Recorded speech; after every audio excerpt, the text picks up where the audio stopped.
Ils ont découvert que les restrictions caloriques euh, fait perdre du poids, mais c'est aussi ça aide à promouvoir les bactéries qui sont pas bonnes pour l'intestin. Une chose qu'on a remarqué, surtout dans les 30 dernières années que j'ai eu ma maladie, c'est quand j'ai commencé ce cheminement, il y avait pas beaucoup d'informations sur les diètes et j'ai rencontré, je pense que vous avez fait ça aussi, la plupart d'entre vous, avec un nutritionniste ou à l'école, à l'hôpital pour enfants.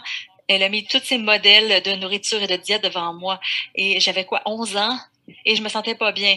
Et c'était du roast beef et des pommes de terre. Et je regardais mon père, oh non, ça va pas fonctionner. Mais je vais pas faire cette diète-là. Moi, c'est pas question. C'était pas approprié pour qu'est-ce que je vivais. Il y avait à travers toute mon enfance et mon adolescence, il n'y avait vraiment pas beaucoup d'informations jusqu'à ce qu'il y ait plus de recherches. Donc, j'ai passé beaucoup de temps, justement, pour faire ces restrictions parce je me sentais comme s'il y avait rien que je pouvais manger et je sentais aucune amélioration. J'étais toujours en train de restreindre tellement de nourriture, d'aliments dans mon alimentation. Maintenant, il y a des recherches qui disent que c'est la façon de le faire et dans le passé, dans les 15 années, des dernières années, ou même 20 dernières années, on a juste ajouté plus d'aliments dans ma diète. Donc maintenant, je me sens beaucoup mieux. Donc, c'est pas juste d'en enlever. Oui, vous devez identifier vos déclencheurs, mais ce n'est pas une liste de 20 aliments. Il y a peut-être 2 à 3.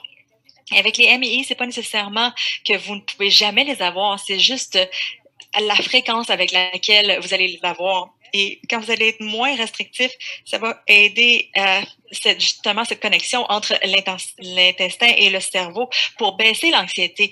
Donc, ces diètes sont vraiment très, très, très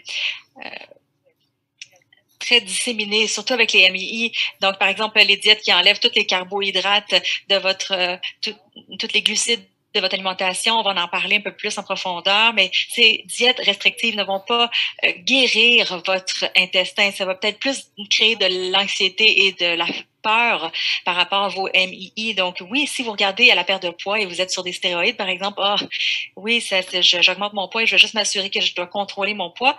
Vous devez regarder à la quantité que vous mangez, mais ça n'a pas besoin d'être restrictif. Vous pouvez incorporer des aliments dans votre alimentation parce que sinon, vous allez avoir plus de problèmes avec votre métabolisme à long terme de toute façon.